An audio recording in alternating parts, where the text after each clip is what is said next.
Good morning. Welcome to Mobile Application Program of Ashram IAS Academy. In the present session, I am going to introduce Unit 1 of Philosophy,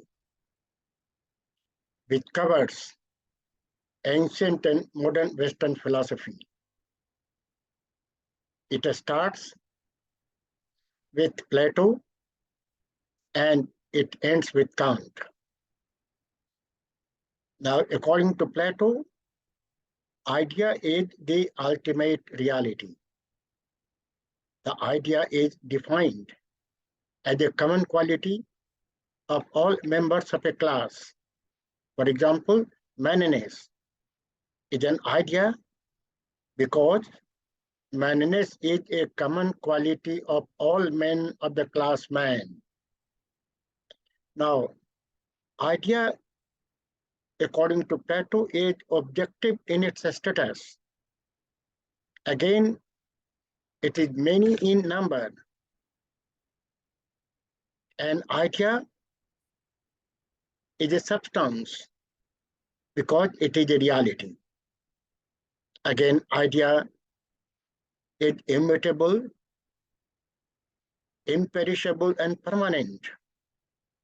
The idea is a unity in multiplicity. Manliness is one, but men are many in number.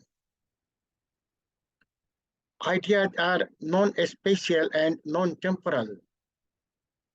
All ideas, according to Plato, exist in the world of ideas.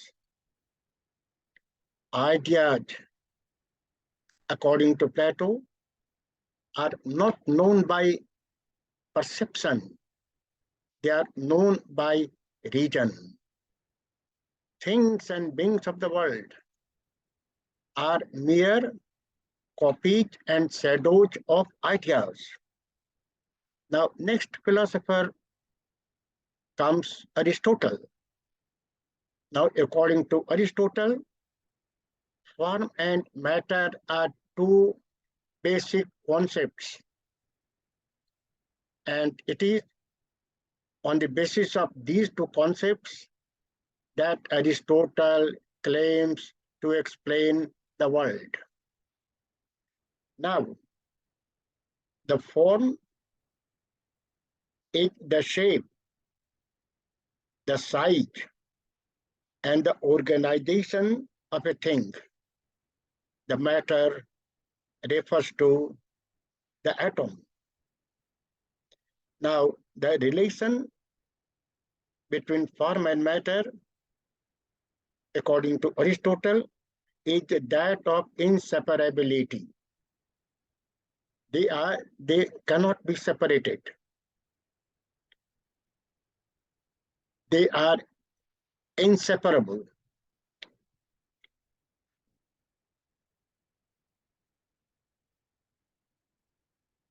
The substance, according to Aristotle, is the admixture of form and matter. Aristotle had placed substance on the ascending scale. And the basis of this scale is the superiority of form over matter. So, this Aristotle had placed at the highest in the ascending series the existence of God, because he is a pure form.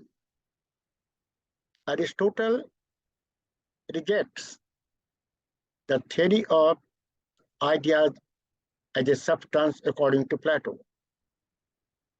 He argued that idea can explain only half of the world.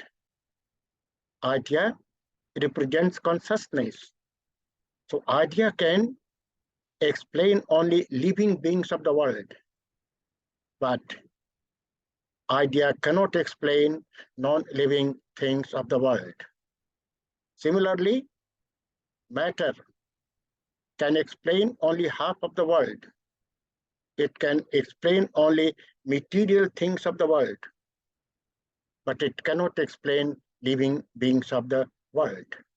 So he rejects both idea and matter to be substances. Now, next, Aristotle's causation is very important theory in its philosophy. Aristotle's causation is different from scientific causation on the ground that Aristotle's causation is metaphysical, because Aristotle claims to explain the origin and production of things and beings of the world on the basis of the theory of causation.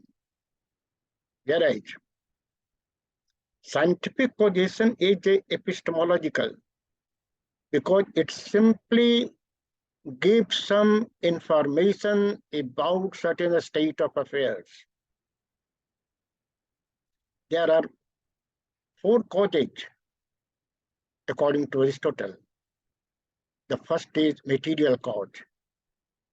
Material cause is the matter out of which something is produced. For example, clay is the material cause for the production of the pitcher. The second is the formal cause.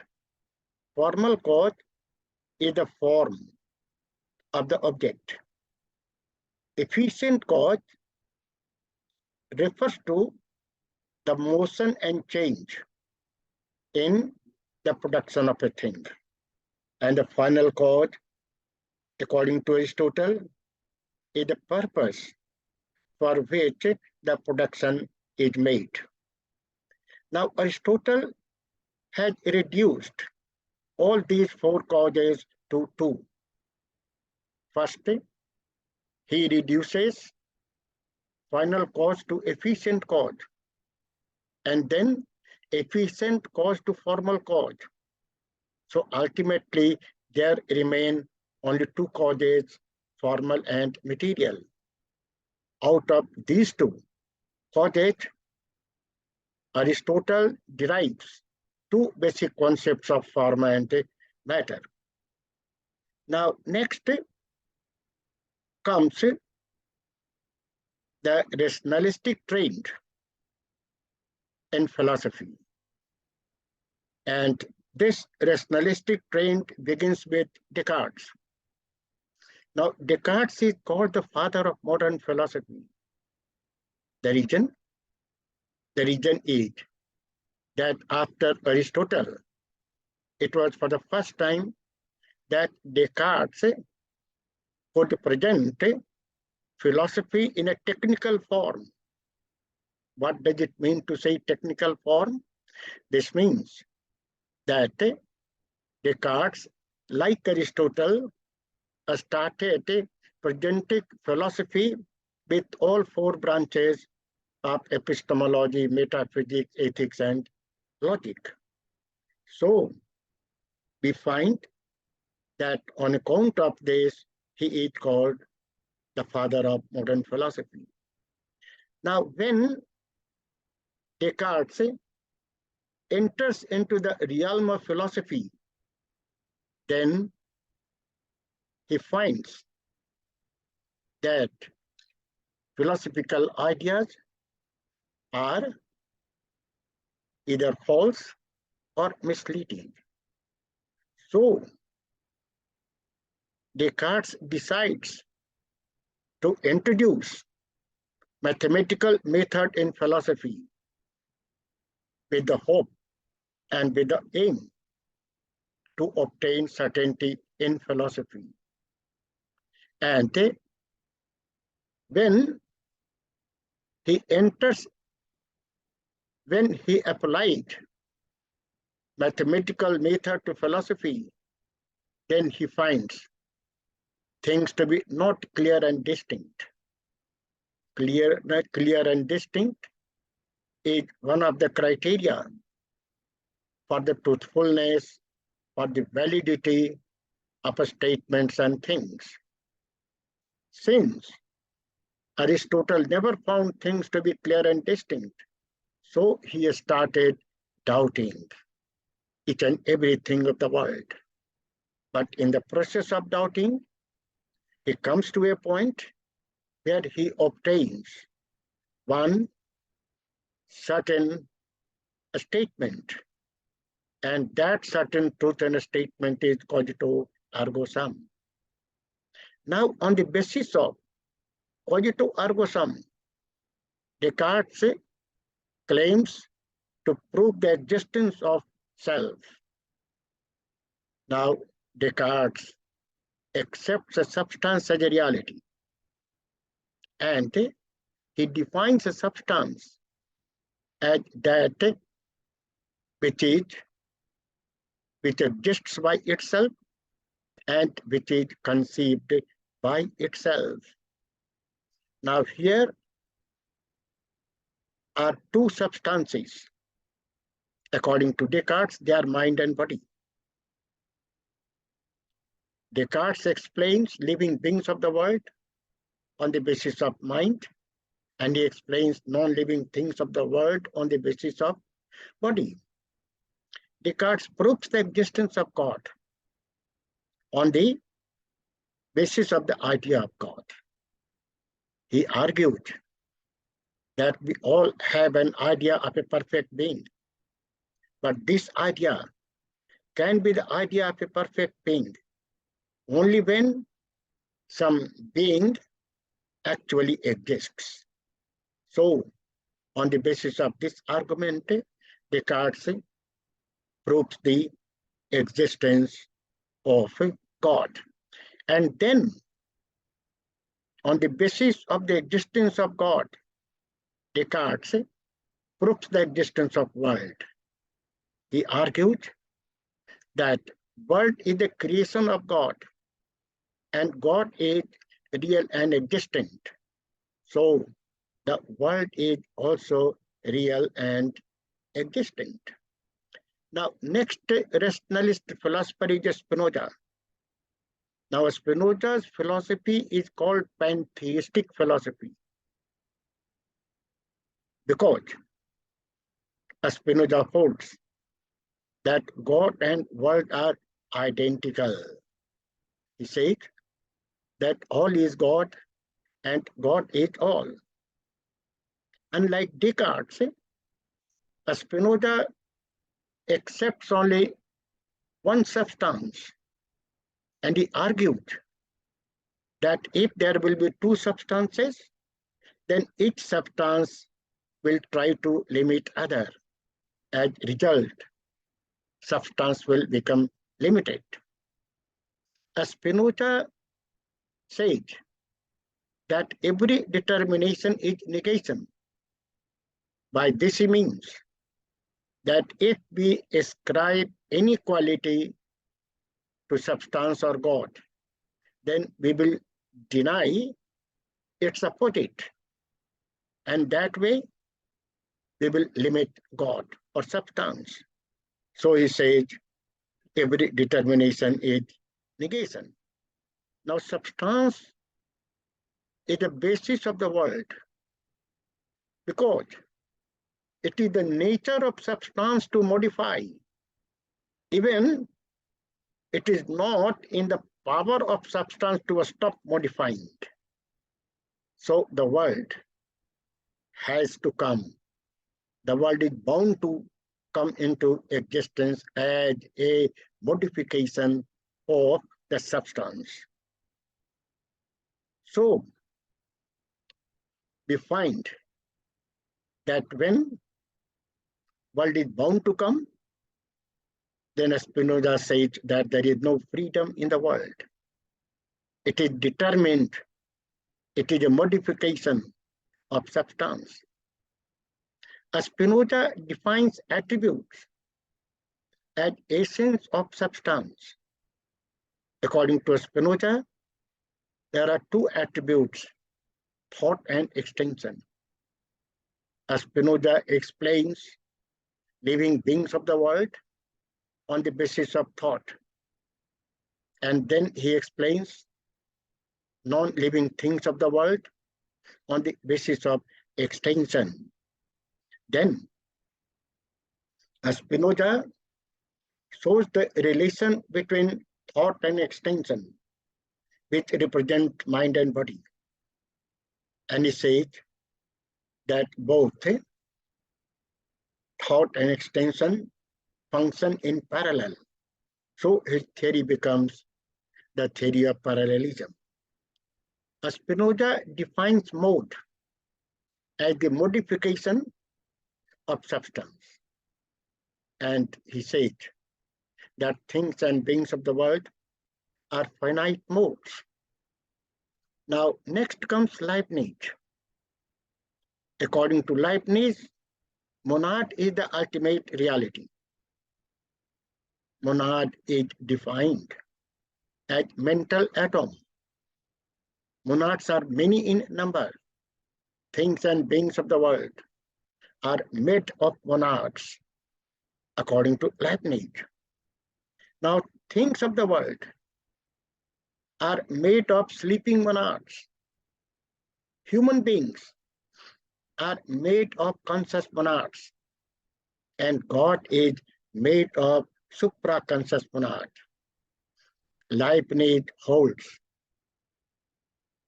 that there is a relation of pre-established harmony between mind and body, because although Leibniz holds that things and beings are made of monads which are mental atoms, but the idea of a physical object and living beings come in his philosophy. So he said that while creation, God holds harmony between things and beings of the world. Now, next begins empiricist trend. And this empiricist trend begins with John Locke. Locke holds that experience is the only source of knowledge. And he gives, in the very beginning, a statement that mind is a tabula rasa. What does it mean? This means that mind is a clean slate. Nothing is printed on mind before experience. So, it is on this ground that he also rejects the existence of innate ideas. He holds that the origin of knowledge can be explained on the basis of sensation and reflection. He says that when we perceive an object, then some sensations generate from the object. These sensations go to the mind. They leave their traces on the mind. And these traces take the form of ideas which become the basis of knowledge. Again, he says that reflections carry informations about our internal mental activities. They go to the mind. They leave their traces on the mind. These traces take the form of ideas which become the basis of knowledge. Now, Locke makes a distinction between primary and secondary qualities. He said that secondary qualities are those qualities which are dependent on perceiver. For example, hotness, coldness are secondary qualities. On the other hand, primary qualities are those qualities which are not dependent on perceiver. Example, weight of a thing, number, shape and size are such qualities which are primary qualities. Then Locke argued that if they are not dependent on perceiver, then they must have some place to exist. So, Locke infers the existence of a material substance where primary qualities are supposed to exist.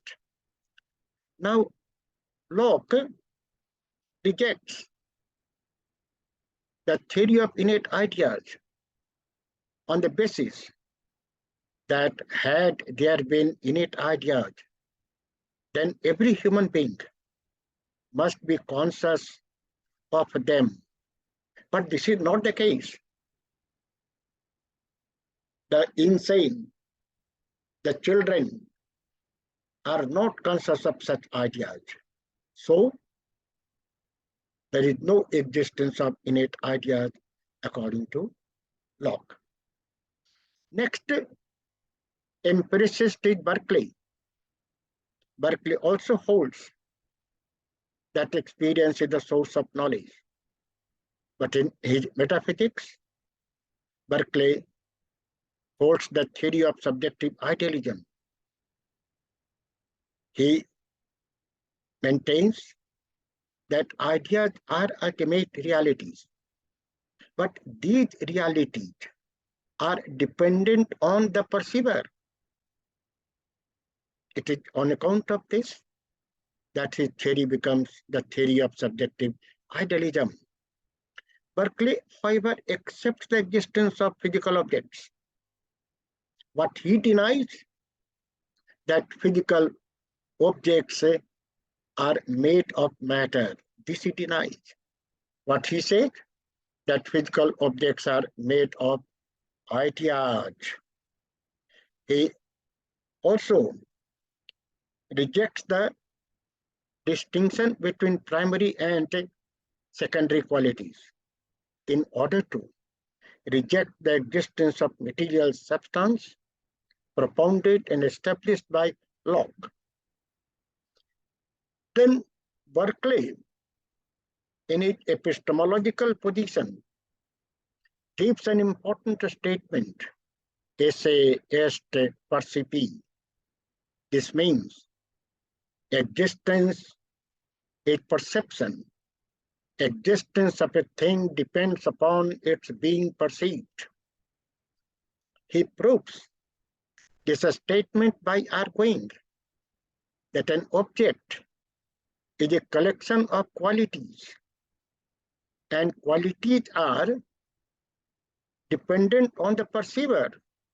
So the whole object, which is a collection of qualities, depends on the perceiver. So he proves his theory of esse est percipi. Next comes David Hume. Hume is the last empiricist in empiricist trade. Hume also holds that experience is the only source of knowledge. He argues that when we perceive certain things, then some impressions generate from that object. These impressions go to the mind. They leave their traces on mind. These traces take the form of ideas which become the basis of knowledge. Hume makes a distinction between two kinds of knowledge. First, knowledge based on relation of ideas. And second, knowledge based on matter of fact. He said that the former knowledge, that is the knowledge based on relation of ideas, is certain, whereas knowledge based on the matter of fact is probable. Hume rejects the rationalistic account of causation. Rationalist holds that there is a necessary connection between cause and effect. Hume argued that we do not and cannot perceive some such relation of necessity between cause and effect. So he said that such relation does not exist. What he said, that our perception confirms two kinds of relations between cause and effect, and they are the relations of contiguity and constant conjunction. Now, Hume also rejects the existence of self and substance because these are defined as a permanent and immutable realities. But Hume argued that we cannot perceive such realities which are permanent and unchangeable. Hume explains personal identity on the basis of memory. Now, since Hume goes on rejecting established theory of rationalists, so a charge is leveled against him that he is a skeptic. But Hume cannot be charged to be a complete skeptic. He can be said to be a methodological skeptic. The reason? Because this is not the end of Hume to go on doubting. Rather, he is doubting or he doubts just in order to obtain some truth, as we find in all cases. So, we can say that the charge which has been leveled against him to be a skeptic is not a complete skeptic. Rather, he can be said to be a methodological skeptic. Then comes Kant. Kant's philosophy is known as criticism because he had formulated his theory by criticizing both rationalism and empiricism. According to Kant, both reason and experience are the sources of knowledge. He reconciles between rationalism and empiricism by picking merits of both and by rejecting their demerits. Now, Kant presents the nature of knowledge in the form of synthetic judgment a priori. By the use of the word synthetic, he explains newness in knowledge. And by the use of the word a priori, he explains how knowledge is universal and necessary. Now, Kant in his Transcendental Aesthetics explains the nature of a space and time. He said that a space and time are two forms of perception, and it is here that Kant holds that knowledge begins in experience. In his Transcendental Analytics, Kant had discussed categories of understanding, and he said that these categories are a priori, and being a priori, these categories are universal and necessary. It is here that he said that reason becomes important for knowledge. Now, in his Transcendental Dialectics, Kant explains paralogism. Paralogism is a fallacy which is committed when someone tries to prove the existence of some spiritual reality on the basis of empirical method. This fallacy was committed by Descartes, who proved the existence of self on the basis of cogito ergo sum, which he obtained through doubting method, which was an empirical method. So, we find that in Unit 1 of philosophy, these philosophies of Greece and Western modern have been discussed in detail. With this, I'm going to close my presentation. Thanks.